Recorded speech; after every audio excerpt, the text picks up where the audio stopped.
craziest thing is, in fact, now I'll take you to Tanzania. We have to go there. I hope you're still welcome in Tanzania. You doubt? No, I can't go to Tanzania.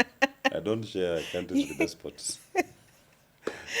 My Samia God. Suluhu belongs to ICC. Can she go Alisema and answer to those? nitatiririka humo. When Kibaki said free primary education, many Kenyans discuss FPE on the social component, that I'm getting kids out of homes to go to school. But there was the economic component of it, the stimulus component. Yeah. Because what he did was this. He released money into the pockets of every parent. A parent was paying 5,000 shillings per child per term.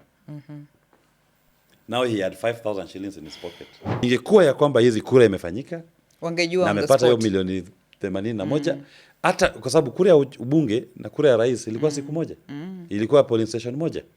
Wangejua hapa tumepigia rais. Hata wale madiwani wa uchaguzi wale wako kwa polling stations wangekuwa wameshatoa. Na wangejua ni nani amechaguliwa mbunge. It is because electoral theft, you work in reverse. Yes. First declare the winner, then you look for shut down systems, then you start putting your math together. Ndio maana hao wabunge wa Tanzania, hao si wawakilishi wa Tanzania. Yeah.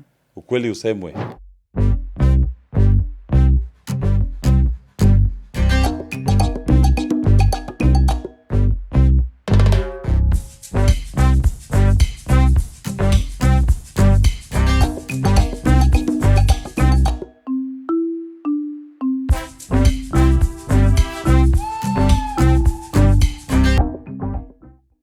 Welcome to Diplomacy Unscripted. My name is Brenda Isabel. I'm going to be your host today on the show. Today we have an amazing guest who I think I will allow him to introduce himself and then we'll get more into the conversation.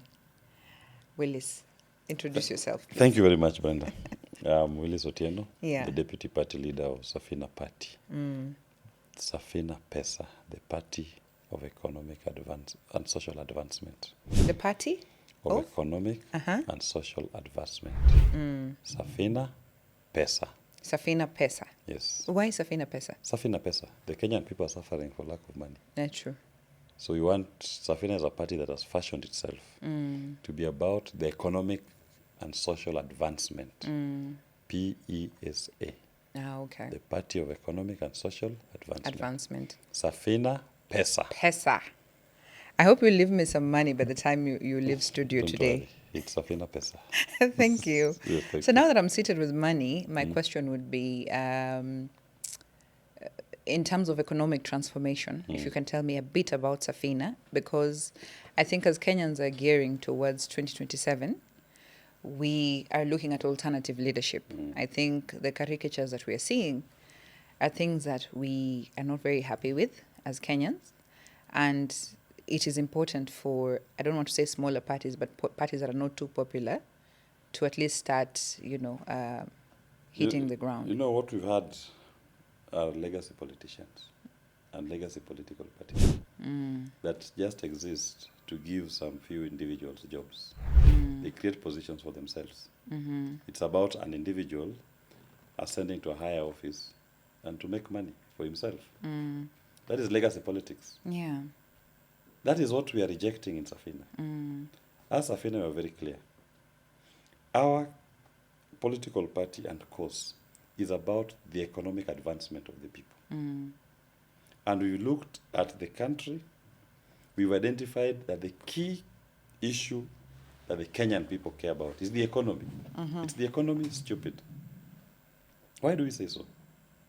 We say so because every day Kenyans wake up, you are confronted with bills.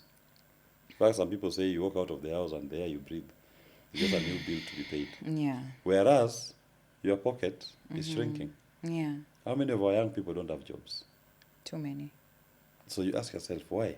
And how comes government keeps coming back to Kenya to raise your charges, taxes and levies when you have no jobs? So Safina Party, we've identified the problem. We've diagnosed it. The problem, number one, is what is called odious debts, illegal debts, money that has been borrowed in the name of the people of Kenya that didn't land in Kenya. But looted. What came to Kenya was the obligation to pay. Money that was borrowed without following the laws, without parliamentary approval. That is illegal debt. This financial year alone, we are going to pay 2.3 trillion Kenya shillings in debt finance. Wow. If you maintain the collections of last year, we collected 2.4 trillion in our tax revenue. Willis, you're depressing me. I'm not depressing you, it's the reality. It's the truth. What? Go and check the National Treasury Statement of Actuals, receipts and expenditure. Right. Your debt servicing this year is 2.3 trillion. So where will it come from? It will come from Mwananchi, from you and I. But the tax, you cannot tax a country into prosperity. I mean, it doesn't matter So, what you do, it's not going to work. What it means is this. Legacy politicians will tax you to pay that illegal debt, which are the ones who are stealing. Debts which are illegal. So as Safina, now, number one, we have what we call the feast agenda. The number one issue on the feast agenda is we are not paying any illegal debt. We are not paying. So what will happen to the So debt? what will happen is this. So you are meant to pay 2.3 trillion in the financial year. We've said this is illegal, we are not paying it. We'll be 2.3 trillion richer. What does it mean to the common man? And how much can that money do for Kenyans? Yes, It's a lot. That takes me to agenda number 2 of the feast Okay. agenda. Right. Primary education, secondary education, tertiary education, TVET. When you look at capitation cost per student, it costs 300 billion shillings. So we have 2.3 trillion we are not paying for illegal debt. So we take 300 billion and apply it to education. So no Kenyan parent will be asked to contribute a coin towards education for primary, secondary, or TVET. That is sorted. Number 3, this shift share nonsense that these guys are running with. The costing of public healthcare in Kenya is put at 170 billion. So we are remaining the 2 trillion from the odious debt we've saved. We'll remove 170 billion and apply to healthcare. So what a Kenyan will need to get access to healthcare at no extra cost is an ID. We're using our money to attend to our issues, our needs. So healthcare becomes free. Tax contribution is what is used to fund the healthcare system in the whole country. Shift share public healthcare is costed at 170 billion. We are left with 1.8 trillion. VAT contribution last financial year was 329 billion. VAT is the number one contributor of the high cost of living for the vertebral items, shaman and services. These Kenyan people have suffered for 10 years, now 13 years of Ururutu. At least they need a breather. You are raising their VAT, enhancing and expanding the VAT collectibles, and contribute to the high cost of living. They need a breather. So as a Safina, we are saying we are doing away with VAT. Yeah. 16% VAT is out. In its place, we will only charge a 5% sales tax. So immediately, The pay as you earn will remain as it is? pay as you earn remain. The other taxes remain. We are saying VAT as a tax band Yeah. that we are saying You'll take because it to 5. we take it down to 5% sales tax Okay. to give everybody a breather. Release some money into people's pockets. Right. Then, the final component of the feast agenda is that Kenyan people have ideas in their heads. What they lack is financing. They have great business ideas. They just can't fund those ideas. Capital access is a big problem. So as Safina, we are saying, and why don't they have this access to money? Because when they go to the banks are holding deposits from the people. They are being told to take a loan, interest rate is 20%, 18%. Why? Because the banks prefer to lend the people's money to the government, which is borrowing from the same bank, at 14%. Banks prefer to lend to government. They say it's a sovereign. It's guaranteed your taxes will be increased to pay for that loan. So if the government is taking a loan at 14% interest rate, you go there, you are told it's 20%. So what we are proposing as Safina is no more domestic borrowing. Government will not touch that money. Yeah. The Kenyan people in their savings, banks, deposits, insurance funds, pensions, stock exchange, we have raised 8 trillion. That's the cumulative savings in the country. Okay. Of that 8 trillion, The government has taken 6.2 trillion. Why is the government borrowing people's money? That money should be available to the market. Let the individuals be able to go to the market, and interest rate will fall. So banks now will be looking for alternative markets to lend their money. It will come down to even 3%. You Right. borrow 1 million, you're only paying 30,000 per year. So- What can Kenyans do? I have an idea. I want to build up a fish cage in Lake Victoria. What I lack is access to capital. The banks have money, they're lending to government. Let them lend to me. I'll put up my fish pond, interest rate is 3%. You're able to commercialize your idea. Somebody wants to put up a hostel in Rongo University. Right? Yeah.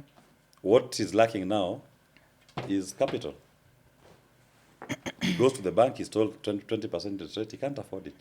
But with the government getting out of the domestic market, he will be able to put up his affordable, his nice hostels in Rongo. Another one will put up housing units. You'll see a property boom here that you can't tell because people now are able to go to the banks and they can access capital. Okay. So, Willis, so if you were to take care of two things almost immediately on behalf of Kenyan citizens, the Safina Party, something that would immediately release the pressure from their backs, what would that be? I've told you the first agenda. The fifth agenda, but now, And the first thing that I've said I will do, yeah. I'll stop paying. The first day we are in office, we stop paying that illegal debt. Then immediately reduce the VAT from 16%, introduce sales tax of 5%. I understand, but you know the cost of living is so high. There are people that can't even relate to the conversation we're having because many of them are living below the poverty line. But the point is this, every Kenyan pays VAT. Every Kenyan. One way or another. Even a child who is born today is paying VAT. It's in the So salt you buy, Everything. the So majani the you moment you touch VAT, buy. So they will feel the impact. everybody will feel the impact. And what will happen is this. The stimulus effect of taking out VAT and reducing it by introducing 5% sales tax is this. People will have more disposable income in their pockets. Yeah. If somebody was buying only one loaf for his family every morning, now he'll be having more money to buy 2 loaves of bread. What that means is this. The baker must bake more bread. So he must hire more hands. He must get more vehicles to distribute the extra loaves of bread that he's baking. He must hire more drivers. He must hire more turn boys. Right? Right. And these people who are hired must also spend in this economy. So opportunities will be created. Yeah. When the government stops borrowing from the domestic market, the second thing we'll do, we'll avail capital. Will be available to people. Yeah. You imagine when Kenyans now have access to this money at low interest rates, interest rates of 3%. What can the Kenyans do? A lot. So the challenge is you're saying that many people cannot relate to this conversation, but you'll feel it. Yeah. When Kibaki, for example, said... The impact will trickle Yeah. down. When Kibaki said free primary education, many Kenyans discuss FPE on the social component that I'm getting kids out of homes to go to school. But there was the economic component of it, the stimulus component. Yeah. Because what he did was this. He released money into the pockets of every parent. A parent was paying 5,000 shillings per child per term. Now he had 5,000 shillings in his pocket. He was able to spend more. If he was buying 2 sticks of cigarettes, for example, now he's able to afford 10 sticks. If he was buying 1 loaf of bread for his kids, he can now buy 2 loaves of bread every morning. So the stimulus effect, that is what we are about. Yeah. We must be able to quickly stimulate this economy by releasing disposable income in the hands of the people in ways that leads to production. It's about producing, baking a bigger cake Yes. for the people of Kenya, not creating positions for legacy politicians. Okay. So, Willis, you are known as a critic of the electoral process here in Kenya. And I think, knowing your background, I know we may have interacted in one way or another in the democracy and governance space. And I know that, from the time, over the years, personally, I'm very proud to sit with you because, one, I admire you because of your boldness, because the things that you do are not easy. They may land you in trouble with the regimes as they are, because of course governments don't like being criticized. But you have been very bold and vocal, and I believe that you have paved a way for some of us who have been in the governance space for a long time, but would love to, get into this space and, push for accountability, in one way or another. You're also known for your deep understanding of constitutional law, whether it's electoral law, public governance. You also do litigation, political cases, as public interest cases and things like that. And I know a lot of Kenyans know you from the time that you were at the Supreme Court during the 2022 presidential petition. Now, my question is, as a member of the bar that was before the Supreme Court, of course representing your client, thinking about how our electoral systems are set up, walking into 2027, do you feel like we're safe? As Safina Party, are you confident that we have the systems to do a credible, verifiable election? Or do you feel like there are gaping holes, not even gaps, that we need to address as we go into 2027? There are serious gaps that we need to address. But where do I get my confidence from? My confidence is in the people of Kenya, not on the IBC, not on the legacy politicians. Those system failures at IBC. Legacy politicians. Yeah, they are legacy politicians. They do these things to create their own legacies. Yeah. Accumulate wealth at the expense of the public. To them, the challenges, the structural deficits in IBC are not by default, they are by design. Yes. They are designed to be that way by the legacy politicians. They use them to perpetuate themselves. You could just see the debacle when during the appointment of commissioners. Yeah. That back and forth tells you But, before the race starts. So I'm not going to even put too much pressure on IBC Yeah. anymore. It's a waste of time. Everybody knows what needs to be done. But the legacy politicians will not do it. Because that is their structure that they want to use to perpetuate themselves. My faith is in the people of Kenya. And the new enlightenment that has set up in the country, where people are now trying to claim back their sovereignty. And all they need from IBC will be to bring the infrastructure for elections. The Kenyan people will do the rest themselves. There is nothing the legacy politicians and their stooges at IBC will do to stop the will of the people. Because I believe the next elections, for the first time, you're going to see Kenyans turning out in their numbers and asserting their will and protecting it and actualizing it in the manner that they did, for example, Are you last year. Are you concerned about the low rates of voter registration? No, I'm not. In fact, what IBC is, if you ask me, even that number is even impressive. It's not low. What IBC is doing. How much is it now? It was like just slightly over 100,000. 100,000. You know, what people are not understanding is this. What IBC has opened up, they have resumed to continue with the continuous voter registration. This is not enhanced voter registration. This is the continuous one. No, but it wasn't happening because the commissioners are not in office. Understand it this way. Yes. In continuous voter registration, it was there even before Chebukati's group left. It was there. It was only for the period that Chebukati and his team, their term expired, that they stopped the continuous voter registration. Because it's meant to happen throughout the electoral cycle. Throughout, every day. So I'll ask you to look at the patterns of registration, continuous voter registration, before that gap. You'll find that in some registration centers, they're registering 2 people per month. Yeah, constituency could register 2 people. Some will even go without registering even a single person in continuous voter registration. But if now in continuous voter registration, 3 weeks, you are talking of almost 100,000 registered voters, when before you could be lucky to even say that you've registered 200, the whole country. And that's impressive. What the Kenyan people should be asking of IBC, or what IBC needs to come up with. Because in the minds, in the psyche of the Kenyan, they are hoping for the enhanced mass registration of voters.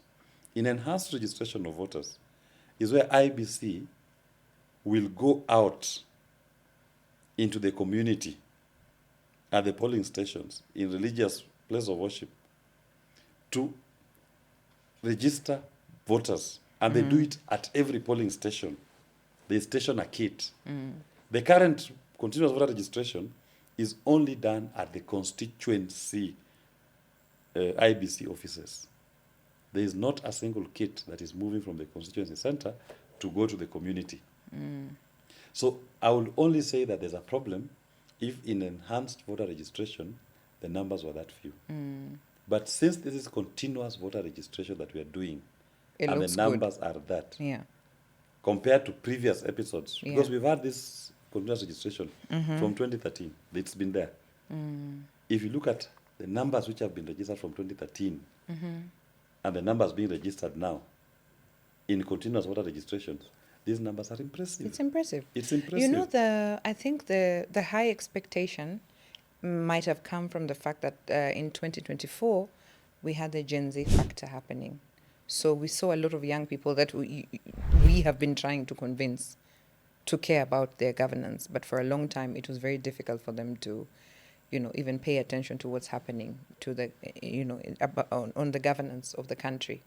But now I think when the finance bill happened and the Gen Z factor in 2024, I think there was an expectation that they're going to flood in their numbers because of how unhappy they have been with the current regime. And that is why, look at the practicalities of it. When you are doing continuous voter registration, you have to go to the IBC offices in the constituency. Pick even, for example, Nairobi alone. Yeah, that's cumbersome. Yeah. How many even of these young people know where the IBC offices are?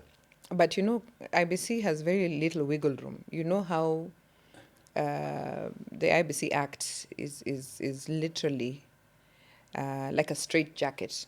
They cannot change anything, something as small as a date for doing something. No. So the question, for example, of the enhanced voter mass registration of voters, that's an administrative decision. Nothing stops IBC. So that can be adjusted. The question of when you're doing what the law has provided for is continuous. But administratively, it is still within IBC to come up with the campaigns. Campaigns. Yeah. That is what is lacking. If, for example, IBC, nothing stopped them today from saying, we are now launching a mass voter registration. Parliament, give us a budget. We are going with our registration kits to every polling station. Every polling station. And we are going to sensitize the community to mop up those who are not registered voters. Yeah. That has not happened. That is what IBC should be focusing on, if you ask me, after these by-elections. That should be the primary, the first point of call. Hopefully getting into next year, because they must clean that register, update the register quickly and start the process of inspection of the register before it is certified. So the next big thing that IBC needs to do now is the enhanced mass registration of voters. If at that point you don't see the numbers, then you can say maybe there's a disconnect between these young people and their quest to participate. But in continuous, I'm telling you, it's one. So a young man who is living in Kangemi maybe does not even know where the IBC offices in Westlands is. That's true. But he knows where the local primary school is, which is a polling station. They'll easily walk in there and get their registration details. Okay. So with the entrance of technology and the digital space, are you seeing an opportunity for democracy and governance to grow and expand? And how do we use this to ensure that we use this medium to facilitate, young people, especially who exist within the digital space? One thing that I must point out is that the digital space is the greatest threat to legacy politicians. It is, yes. And the beauty of it legacy politicians. They don't have control over it. Yeah. They don't even know how to use it.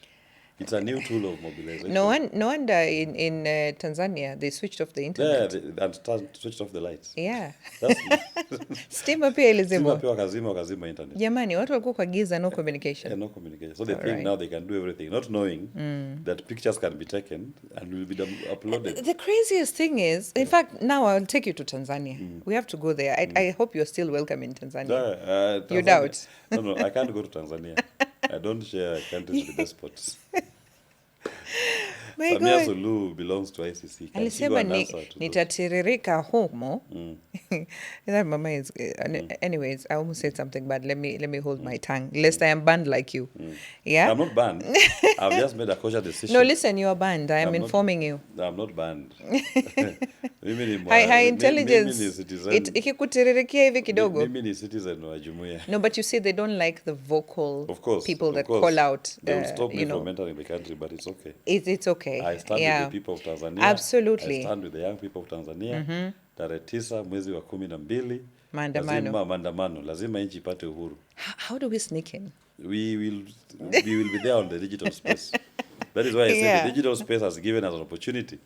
We must expose. So we have a date on the 9th. On the 9th. Yeah. It is Maandamano Tanzania. Tuko maandamano Tanzania. Very important. Tunakanyaga ground na tuko kwa digital. Tunakanyaga single. Tunaambia wananchi wa Tanzania sauti lao. Yes. Ni sauti la Mungu. Yes. Na huyo dikteta, huyo mama ambaye anajaribu kuongeza kwa kidikteta, serikali ya kiimla. Yeah. Siku zake zimeisha. Lazima awache watu wake wakuwe huru na Watanzania wajichagulie uongozi ambao wanataka. Na sio ati kwamba sisi wa Kenya tunainterfere kwa mambo za Tanzania. Watanzania ni binadamu kama sisi. And kile ambao kinafanyika huko ni mambo ya kikatili dhidi ya binadamu. Yeah. Na tuwezi kimya. Kama wanadamu wenzetu wanakatiliwa na serikali ambayo imeiba hata sovereignty ya wananchi. Hapana. Umefunga opposition kabla ya uchaguzi. I think Tundu Lissu has been in tuongee Kiswahili kwa sababu wa Tanzania this is something of interest to them. Tundu Lissu amekuwa amefungwa sasa ni miezi 7. Miezi 7. Hata bail hajapewa. Imagine. Yeah. Trial yake hata waliokuja kumsupport pia wakanaswa, wakabakwa, wakafanywa nini, wakadhalilishwa. Yani Samia Suluhu ni mwanamke lakini as a woman wakili. Usimuite mwanamke. Huyo ni dictator. Apewe jina lake. Ni dictator lakini sasa unajua wanawake wana shida kwa sababu sikia wakili nikisema you saw my Swahili is not too good but this is easy. I'm saying oppression has no gender. It's true. Haina jinsia. It's true. So whether you're a man or a woman, the things she's doing are atrocious. And we must call her out. Yes. Exactly. In fact, the main thing So you can't tell me that by calling out this crazy woman that has killed citizens, with high caliber weapons, and she didn't even care that election observers were in the country because we have election observers that came out with casings and bullets that came into their rooms. As in the greed in terms of just holding on to power. She's done worse than all the men that were before her. And if you look at Tanzania, and it's important to naming names. Yeah. The catch of weapons that was imported just 1 month before the elections. Yes. The modern weapons that was supplied to armed people. The rogue unit that they have set up under I think it's under the intelligence, that is doing most of these atrocities. There is paper trail. Who imported those arms? Where did they come from? Zilipelekwa wapi? Zilitumika namna gani? Yeah. Zilipelewa maafisa gani? Na wamerudisha orodha ya kuonyesha vile walitumia hizo bunduki. Na mbona walitumia bunduki dhidi ya wananchi ambayo wako wamejiami na bunduki. Mwananchi amebeba tu bendera ya Tanzania, jumuiya. Mwananchi amebeba tu maji na simu. Anapigwa bunduki. Na sasa pali tumefika. Tanzania wameua takriban watu 5,000 na naweza fika 10,000. I mean, just think about 5,000 people killed. In a span of less than wiki mbili. That's a massacre. That's a genocide. I know. And the thing is, we also have friends who are human rights activists. We have seen the pictures. Larry Madowo people are upset with Larry. I mean, not people, basically Tanzania. Legacy politicians. Legacy politicians are upset with Larry. Yes, but everything he showed is evidence that he has. It's factual. It's factual. There's nothing to argue over. And in fact, that some of the things he could not prove, he could not show on CNN. There's more. I have more. I've seen pictures of bodies piled in our hospital, in our mortuary. Piled. It's looking, chenye kimefanyika Tanzania ni kitu ambayo mtu yote ambaye ni binadamu hawezi sema ati this is a humanity conversation. Yeah. Hata hii mambo ya borders hapana. Hakuna. Na chenye nafanya she never remembers borders when we are talking about jumuiya. Na sasa kitu tunasema mimi Afrika Mashariki. Uchaguzi haukufanyika Tanzania. Sasa you and I both know as election experts 97% 98 unatoa wapi? Hakuna kama alipata hizo kura milioni sijui 81 31 million votes. Tuseme hivi. Mbona wakati wake kuapishwa anaenda kuapishwa kwa wanajeshi? Imagine. Wapi hao watu 80 milioni 81 wakuja washerekee washuhudie. And if she's saying she won 98% of the votes, anamaanisha kuwa it's only 2% that were protesting. Yes. Meanwhile it's the whole Tanzania. Sasa anaua asimilia wambili peke yake. Alafu pia angalia hivi. Ukweli ya kwamba Dar es Salaam hakuna uchaguzi ulifanyika. Hakuna uchaguzi. Eneo la Arusha kuna uchaguzi ulifanyika. Hata wabunge wanajiita wabunge wa Tanzania. Wengine walikuwa wanapigiwa tu simu. Unaambiwa sasa wewe ndio utakuwa mbunge. Enda uapishwe. Hakuna uchaguzi. Hakuna uchaguzi. Ndio kama wangefanya hiyo 31 million, mbona ilichukua muda wa Tanzania kujua ni nani amechaguliwa kama mbunge ama diwani? Kwa sababu ingekuwa ya kwamba hizi kura imefanyika, wangejua na amepata hiyo milioni 81, hata kwa sababu kura ya ubunge na kura ya rais ilikuwa siku moja. Ilikuwa polling station moja. Wangejua hapa tumepigia rais. Hata wale madiwani wa uchaguzi wale wako kwa polling stations wangekuwa wameshatoa. Na wangejua ni nani amechaguliwa mbunge. It is because electoral theft you work in reverse. Yes. First declare the winner, then you look for shut down systems, then you start putting your math together. Ndio maana hao wabunge wa Tanzania, hao si wawakilishi wa Tanzania. Ukweli usemwe. Hao ni watu walichaguliwa na hao walifu wa CCM. Wakawateua kama wabunge na wanajifanya ati sasa wabunge wa Tanzania. Hakuna sovereignty bado kwa mkono ya wananchi. Na mimi naelezea Watanzania ndugu zangu. Msikimie. Lazima mjitokeze na mkomboe nchi yenu. Tarehe 9 ni siku ya ukombozi. It's Independence Day. Watanzania, hii vita ni letu. Sisi tutawasupport tu. Tutapia motisha na tutapaza sauti. Mkihitaji. Kuonyesha dunia kwamba ile ambayo imefanyika Tanzania lazima wapate justice, wapate haki yao. I hear you. Now there's nothing like moving forward without justice. No, there's no moving on. And moving on in Tanzania, you've killed more than 5,000 people. Moving on, the first step is accountability. Accountability. And the accountability starts with Samia Suluhu Hassan, that guy of intelligence, at ICC. Yes. As accused persons. In the situation of the Republic of Tanzania, Samia Suluhu, accused number 1. Let her answer those charges. And you know, the Tanzanian government, the administration is I saw the Prime Minister speaking, and he said this is an economic war, that neighboring countries that are jealous want Tanzania to sink and blah, blah, blah. I'm like, how can you gaslight the entire universe? You think you can You lie? have killed people in your country. You're being called to book because of the actions you've done. You're busy blaming Kenya. That's typical of legacy politicians. You know, all they try to do is to manipulate, to gaslight. Manipulation. They're always pointing fingers. It's somebody else, not me. It's like I call you in the morning and I tell you, your house in Kitengela is burning, and you don't have a house in Kitengela. Yeah. Now I'm supposed to respond to a house I don't know. You're supposed to leave this place, rush, leave your shirt behind. Those people who are dead in Tanzania, the families who are mourning their loved ones, those who are living with bullet wounds, are those Kenyans. The question is, who shot them?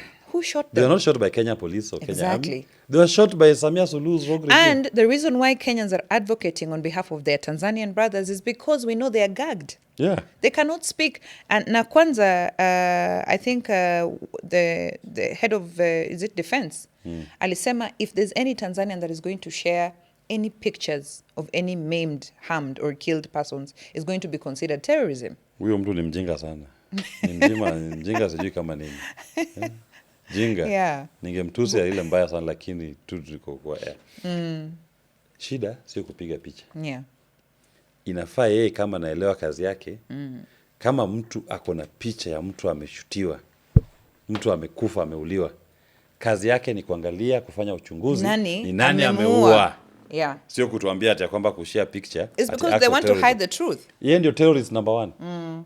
Huyo ndio mkatili.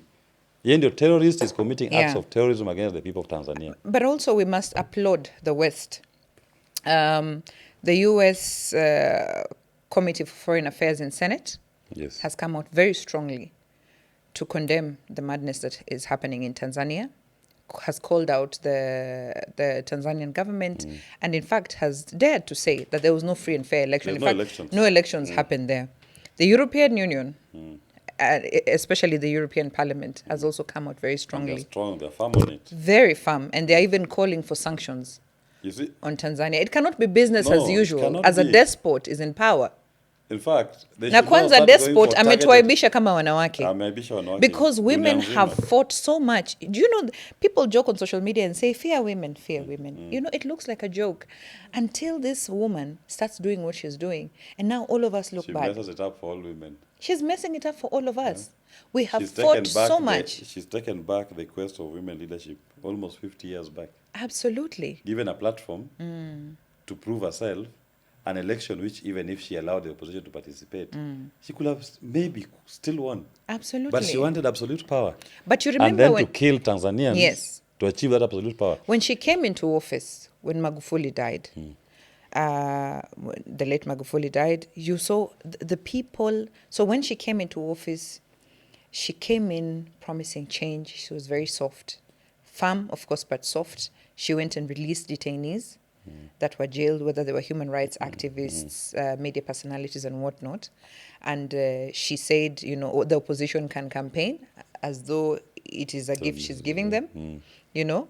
And then shortly thereafter, so I feel like she was ticking some boxes to look good, but there was a plan behind it. Because what we've seen in 2025, in this election, is something that was well planned. Like you're saying, weapons went into Tanzania ahead of the election. Yes, yeah. Why are you importing weapons? You should be importing ballot papers. Yeah, ballot papers and maybe Paraphernalia. of The elections. what are they called? Campaign Reflector jackets. Jackets, yes. But who is importing containers of weapons? Weapons. And you saw the kind of caliber weapons that were used. I mean, if you just look at the injuries on the people. They are not the ordinary It's not the AK-47s. G3 weapons that the ordinary policeman has. No. Those are high caliber weapons. In fact, there was a video I saw of some policemen saying, "Hasa hizi ndio mzuri sana." He was shocked at the performance of those weapons that they were given. Yeah. To kill Tanzanians. No. Using Tanzania's people's money to import guns to kill Tanzanians. That is wrong. Imagine, Wakili, I will not let you leave this place without... I want you to inject the African Union. You know... How can the West be defending Tanzania? In the region, and African Union is quiet. I'll say first this. SADC took a good position. Yes. The SADC observers were very clear. There are no elections in Tanzania. Absolutely. The AU Observer Mission took a very clear position. There were no elections in Tanzania. Yes. Whatever happened didn't meet the thresholds of the AU Charter on elections. But there's somebody sitting in the chairman. Addis Ababa. That one with the chairman congratulated Samia Suluhu before and the report was out. And has not even commented on the issues, the atrocities being committed against the people of Tanzania. Imagine. Who does it represent? That man is as cursed to the continent. Because you cannot be saying that I'm the chairman of the commission. You are there to represent Africans. But when fellow Africans are being killed by a rogue regime that has taken over their sovereignty, you are responsible to congratulate that regime and not speak on the atrocities. You are now following Tanzania more on the EU Parliament than we are following at the AU. Where's the Pan-African Parliament to talk about this? Imagine. This brotherhood nonsense that legacy politicians have put upon themselves to undermine the people of the continent must come to an end. And it's not surprising now if you notice, for example, the many coups that are happening in the coup belt in Africa. Guinea-Bissau, and I think it people was are yesterday. cheering. The residents of Africa, the citizens of Africa, are cheering the coup plotters. Why? Because they've lost faith in the legacy politicians and the institutions of governance that they've set up to oversee how their self-actualization is realized. So maybe that becomes now an attractive alternative. Whereas we hope that we should always be within the parameters of the law, and you have elections to be the avenue through which sovereignty is donated, not guns. But there's no difference now, if you ask me, between what Samia Suluhu is doing in Tanzania and a military junta forcefully taking over. So if you're going to condemn the military that has taken over in Guinea-Bissau, you must condemn Samia Suluhu and say, and meanwhile, Samia Suluhu, you are now called Idi Amin Mama, junta leader. You are junta. And we are suspending you from the AU. Yeah. Because these other countries have been suspended from the AU. Yes. So why is Tanzania still a member of the AU? Imagine. They should put pressure on Tanzania and say, no, and you are first not of welcome all, to the AU. The AU should realize they represent Africa. In fact, not Africa. They represent Africans. Africans. The people of the continent. Exactly. Not people who are occupying those offices. Exactly. So if a Tanzanian dies, it is in your best interest to address. Yes. And here you're talking of that's a not Kenyan, less a than Tanzanian. 5,000 Tanzanians. Not dying out of a natural catastrophe. Honestly, they have lost dying credibility. in the hands of weapons, guns that can be traced. And AU is sitting quiet. In fact, it will get to a point where that institution, the African people should say, you don't represent us. Even if they come to participate in affairs in your countries, they should be chased. Yeah. Because they cannot be cheering atrocities. They cannot. And turning a blind eye to the plight of the African man. And now, Samia Suluhu and her administration, that, of course, it's an illegal administration. A junta. Junta. There's a junta. Okay. The junta in Tanzania. These are your words. The junta in Tanzania. I am saying it, yes. The junta in Tanzania. Junta in Tanzania. Yes. I've said it. Yes. Okay. Am I off the hook? Yes, you're off the hook. Okay. So now, she's even targeting the young people. There's a lady called Nifa that did a challenge saying, hakutakuwa na nywi nywi nywi wala nywi nywi nywi. The girl has been in prison. And there's another one in the US who is an activist. She's called Mange Kibambi. Yes. She has been highlighting all the atrocities that have been happening. Do you know, instead of them looking, first they can't look for justice because they're the ones that doing it. Committed the atrocities. But the thing is, their minister their justice minister is looking for ways of extraditing her so she can come and face charges. Not face charges, so that she can come and be tortured. And killed. Because that has got nothing to do with the due process of the law. So they're blaming her. There's nothing wrong with social media. If anybody is offended by what is said on social media, sue them in civil courts. And what she posted is what happened. It's factual. It is factual. It is the deaths you should be investigating. Did she shoot anyone? No. Mange did not shoot anyone. No. Exactly. Who had the guns? Yeah. The guns were in the hands of that junta. Now, the junta has gone rogue. And I urge international community, even those countries that have given safe passage to some Tanzanians, they shouldn't allow the Tanzanians who are there. These are now people being facing persecutions. Yeah. There's no difference if you ask me. Maybe even Idi Amin Dada was better.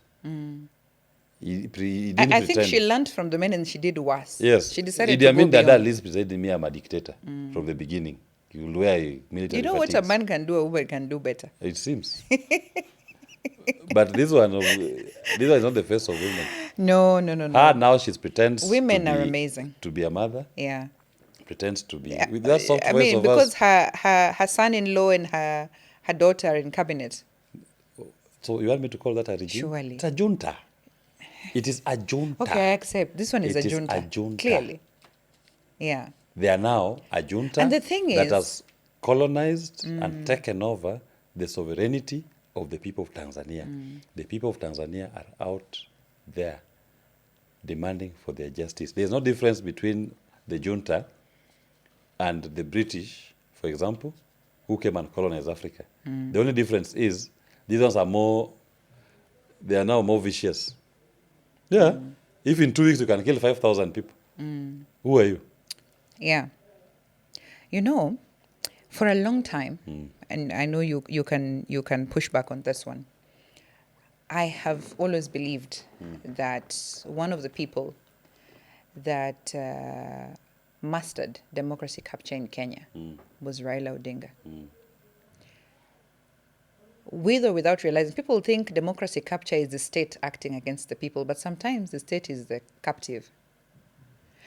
Raila Odinga, the late, of course, a celebrated hero in this country, of course, a good friend of yours that has passed on, and someone I personally admired in terms of the ideals, the things that he pushed for, he believed in, his zeal for the things that he believed in, I think is something that we live in a lot of Kenyans. Now, but Raila Odinga had the mastery. Tanzania is trying to structure what happens in Kenya.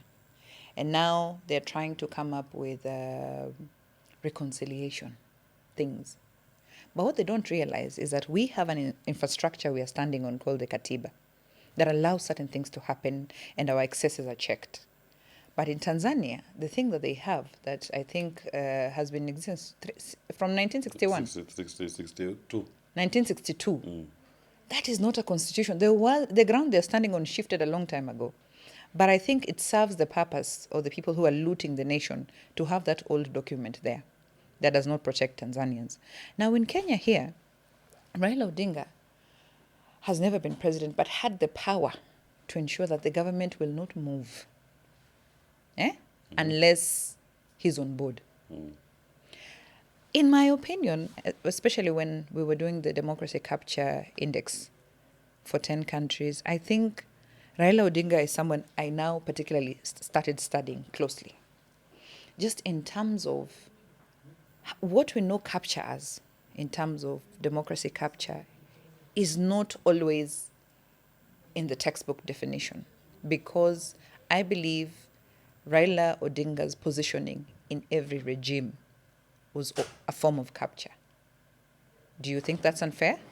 I think it will be unfair because in the so-called, when Raila Odinga will find himself in that state of being in every regime, what were the incidents before?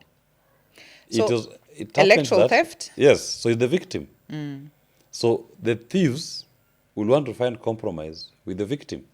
And this is where I'm going. So for him, it can be captured by default.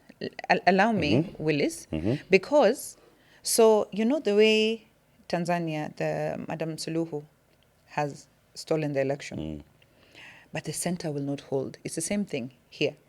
Anytime elections are looted, just know the center will not hold. What happens? Because you will not have the masses. So what happens? This Raila now is the king of the streets. He had the masses. And they're the victims.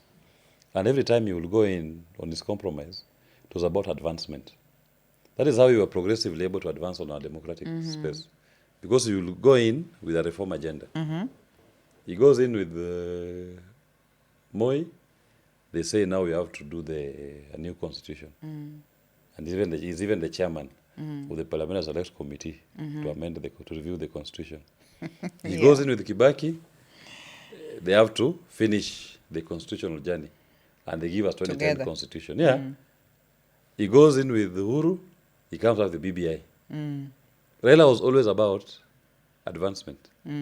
So in his compromise, he will always fight for expanding the space, the democratic space. But this was not a compromise of once I get in, state capture, that becomes the end in itself. For him to be relevant, he must still champion a cause that opens up or expands the democratic space for the next contest. But in Tanzania, for example, unfortunately, there is nobody the caliber of Raila Odinga. Even this reconciliation cannot. But this is a junta. Fruits. What are you reconciling? You have 5,000 people dead. Will you bring them alive?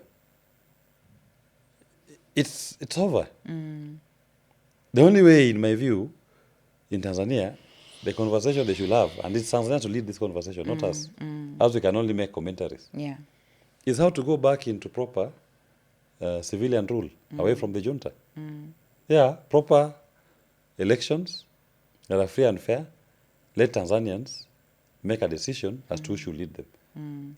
But you reconcile with 5,000 dead people that cannot be brought back to life?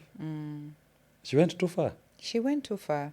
And even this issue of the ruling party, they have run Tanzania from 1964? Yeah, is it's let my people go. Exactly. They've reached that point, 1961, 62. You know, sometimes when Pharaoh was being too much, and Tanzanians need to tell the junta Yeah. and CCM one statement. When Pharaoh was too much on the people of God, the Israelites, he sent Moses, and the message was only one. Let my people go. It is time the Tanzanian people tell the junta and CCM, let my people go. Let the people decide their own future. Yeah. Without interference, without violence, without killings. Yeah. Tanzania should be free, and Tanzania belongs to Tanzanians. They should chart their path into the new future. The rest of the world should help amplify their voices and cement their gains. If she's going to turn off the internet in Tanzania, the rest of the world has a duty to speak on behalf of the silent voices in Tanzania. And the EU Parliament, welcome intervention, should encourage them to continue speaking. Yeah. The US Foreign Affairs Committee should encourage them to continue speaking. And that is not interference No, it is in not. the affairs of a country. That is a conversation about humanity. And they also belong to a global community. Yes, it's about humanity. When it about comes humanity. to humanity knows no boundaries. So when there's trade and investment, you're happy to work with Oh, Europe. yes, but now when it comes to humanity, When they you don't demand for want- no. accountability, you don't want. Only because what was happening in Tanzania, that's a pattern towards genocide. Yeah. The last time when genocide took place in Rwanda, the international community kept quiet. And it's a scar that they faced to date. That when things were going wrong in Rwanda, they did not intervene. They did not amplify their voices. The patterns of what was going on in Tanzania has made the threshold of crimes against humanity. And possibly, it was leading towards genocide. I'm sure, have you seen the application? I've just You've glanced skimmed at it. through, I've yeah. skimmed through. I've not yet read Yeah. the details of what the situation in Tanzania is that has been filed. Yeah. But the patterns meet crimes against humanity. And in my view, because they were targeted at a civilian population Yes. by demographic, young people, this was extermination of young people. Yeah, It is pointing, in my legal eye, it's pointing towards genocide. it is. And it was And very systemic. You it's switch systemic. off the internet, Yes. switch off Planned. electricity, make sure Yes. you close the eyes of the world to what is happening And done in by an Tanzania. organized group, Yes. the junta. And weapons were brought in. Yeah. Yeah. Everything was well planned. So, Yeah. when such kind of things happen, it behooves humanity, whoever exists as a human being, to render their voice wherever Alright. they are. Yeah. Thank you so much, you very Wakili. much, Brenda. We are taking a short break. I have 2 more questions for you. Just 2. Okay. 2 questions for you, especially about the by-election. Now that we are castigating the Tanzanian election, we had by-elections in Kenya. It would be nice to just, talk about it for a second. So we are going to take a short break. Interesting conversations here in studio. We'll take a very short break and we'll be right back. Don't go away. Thank you.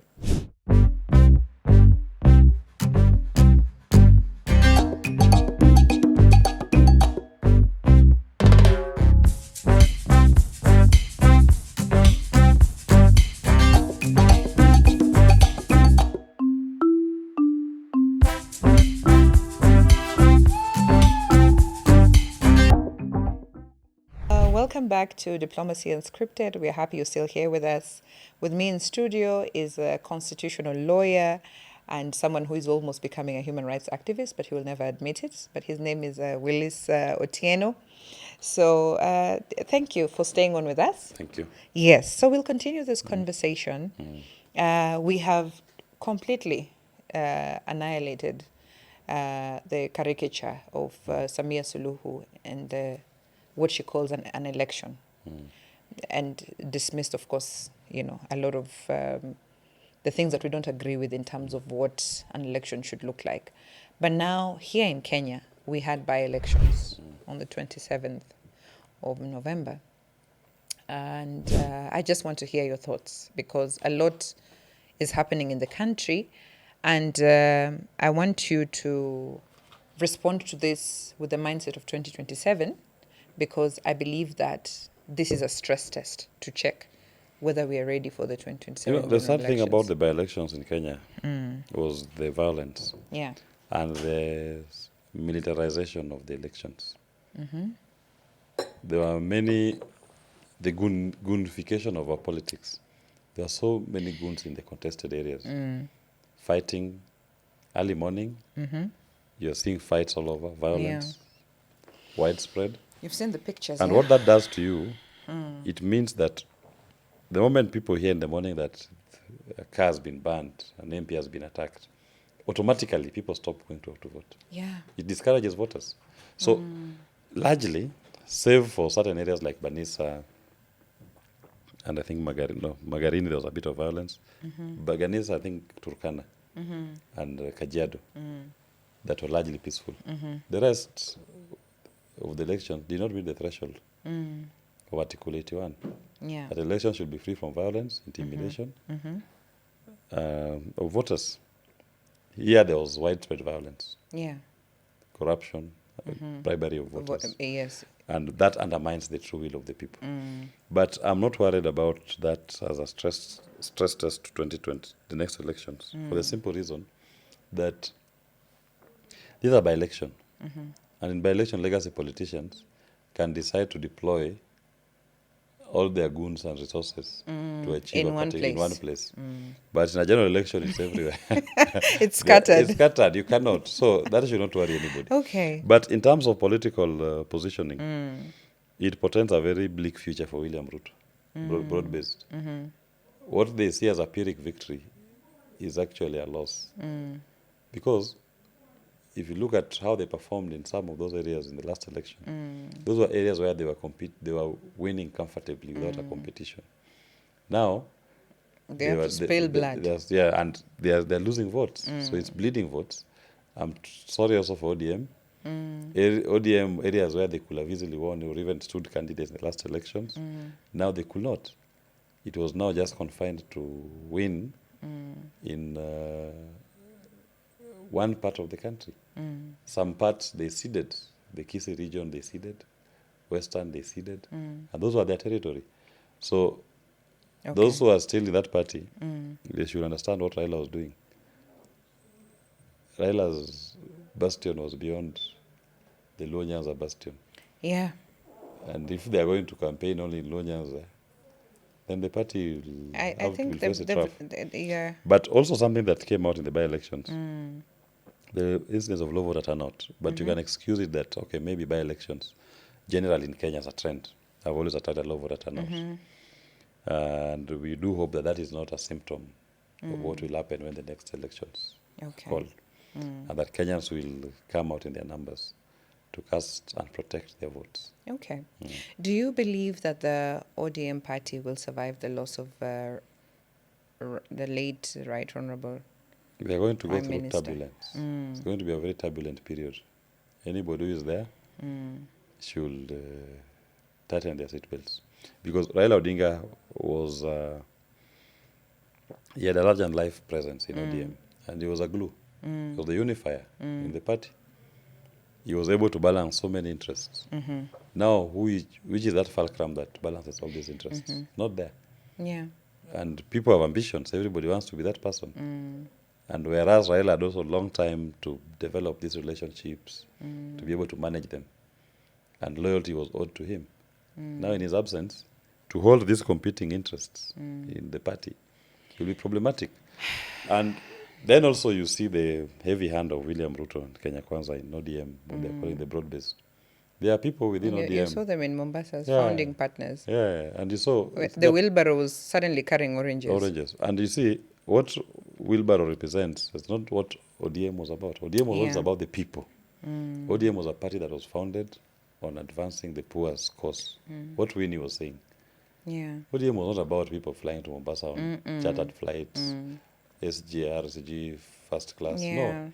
ODM was the People's Party. And I remember she called for the NDC. So when Raila Odinga passed on, personally, as a Kenyan, I was so shocked. While we were mourning a great leader that we lost in Kenya, I don't believe there was any emergency in the party such that Oburu Odinga was named the interim party leader before even Raila Odinga's body came back to Kenya. So for me, it just looks so suspicious. And then to just hear that he's a youth leader. It is insane that an 8-year-old man. The youth leader is a colloquial term that Sia people used to refer to their grand old man. So he's actually not the youth leader. Not the official youth leader. That is a term. Let me tell you, I was in like, Sia they call him Gen Z as a joke, as a colloquial as a joke. Term, as a joke. Okay. That's why they call him youth leader. I'm so concerned because everywhere I go, I just see Oburu Odinga is a youth leader. Youth leader of ODM is somebody called John Ketora. Okay. But that is a term. So, but you see also the fact that you can see how uncomfortable they are with youth leadership. I mean, I think Winnie Odinga is somebody that worked very closely with her father. And I'm seeing a sensationalism happening amongst young people where they really look up to and admire. They love how she carries herself, her charisma, her sound judgment on the various things. Anytime she speaks with a lot of wisdom. And I feel like there's a backing that is boiling to follow her. But then the party is very uncomfortable with that kind of popularity, or at least even just giving her a space. So while I know she's not an official in any party organs, I'm just wondering, even as she calls for an NDC, do you think this is a possibility? No, she's a member of the party. And as a member of the party, she can discuss party issues. You know, they ask me an unfair question about internal affairs of ODM, and I'm the deputy party leader of Safina Party, which is a rival political party. Yeah. So those are issues of ODM, and I believe they'll find ways to settle them. Okay. Winnie is a solid lady in our She's right. too solid, I know her. And I wish her well in her quest. And I believe even what she's representing and what she's speaking is what her father, our great Baba, stood for and fought for and suffered. Honestly, we wish her well. And I pray she gets the platform to, for Kenyans to see what youth leadership looks like. I think she has a lot of potential. Now, my last question is, when it comes to enforcing the Electoral Code of Conduct, what is the role of ORPP and IBC? Because sometimes they almost act like they're helpless. IBC is the most useless institution when it comes to enforcement of Electoral Code of Conduct. The ORPP may not have much to say during the election period. Because most of those offences which are committed during the election period are committed by candidates. And IBC should be the one that should be able to crack the whip. If you asked me, for example, after witnessing the widespread systemic violence that informed certain wards and constituencies in the by-elections, IBC should have cancelled those elections. They said, no, we are postponing the elections. We cannot proceed. Because this environment has been polluted, we cannot do it. But they can't. They are surrogates of legacy politicians. What do you expect?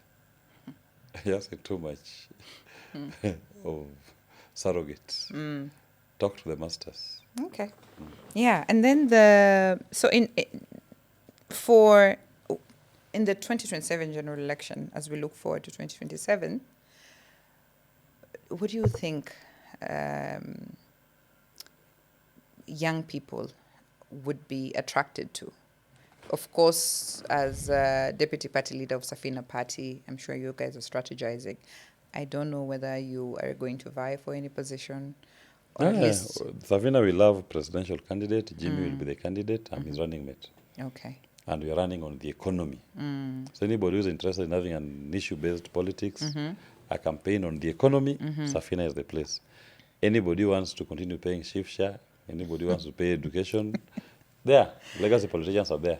You can join the other political parties. Yeah, they are there. Yeah. Is your party open to receiving young people? Yeah. Safina is the party of the youth. That one is, they've taken ownership of it. And many young people are expressing interest. And they're running initiatives to mobilize their peers to join Safina. And we welcome. Because to us, we are not running at it for me to become deputy president. No. We are running to bring down that system Yeah. that has oppressed the Kenyan people. 60 years of this legacy politics has led us here. You lose nothing for trying something new. Why not break the system and turn our politics to be about the people? Yeah. And we are saying the things we are promising as our feast agenda are things that we don't need to do anything as administrators. They are self-executing. It is the people who take their patients to hospital. But It is the people who take their kids to school. Yeah. Right? Yeah. See, you've signed a covenant in Safina that we are not paying school fees. So what do you do as a people? You don't pay school fees.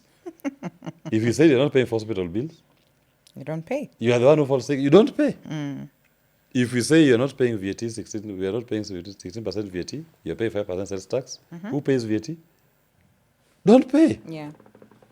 Okay, but you know the challenge for young people vying, youth, women, people living with disability is the fact that the cost of elections. Of course, cost of elections. Resources are a paying, but you should a not. big deal. Don't get into a resource conflict with the legacy politicians. They have more money than you. They will do. Always have. They've stolen the money. Unfortunately, wamechafua ground. No. You must identify a cause and champion your cause. Yeah. And you know, electoral Akina campaign Tomboya finance here, regulation. leave those ones alone. Will Akina not Tomboya were even- elected without coins in their pockets. They Yeah. are living here in Kaloleni. Yeah. I once sat with Kaluma, Mm. Honorable Kaluma, and he told me how he first got into office and how he didn't use any money. I was shocked. Yeah. As long as you have a cause that people Yeah. can believe in. It is only when an election is reduced to no cause. That is when people start selling their vote. Or when That's you're they want forcing money. people. Yes. You're You forcing have yourself nothing. on people, yeah. You have nothing to You offer. have to bribe. So you're using money. Yeah. But if people believe that Willis represents this for us, in fact, they're the ones who will give you money. Okay. And that is what Safina is about. Issue-based Thank you. politics. Safi na pesa. Safi na pesa. Safina Party is a party to look out for as a young person. I think you've heard from Willis Otieno, who's the deputy party leader, what the party is all about, what they stand for. And sometimes you don't even need to listen too much about what the party stands for. Look at the individuals representing the party and you'll be the judge. Thank you so much for coming on today. Willis, you're so slippery. You're very difficult to get. Me? No. Yeah. I'm here. Yeah. I'm here. But I just wanted to thank you. I wanted to thank you so much for creating time for us this morning. And I pray that this conversation will impact somewhere across the country or across the region. I know we made a strong rally call for Tanzanians to stand strong in these dark times of oppression. And as you and I were saying, we will be together in the protest on the 9th. Please stay safe. I know Tanzania is going through difficult times, but we are wishing you well and we keep you in our prayers, and we will definitely advocate on your behalf on social media and every other platform that we get, because we know some of you cannot speak freely because of the kind of oppressive regime that is in power currently. Today in the studio, we had the deputy party leader of Safina Party.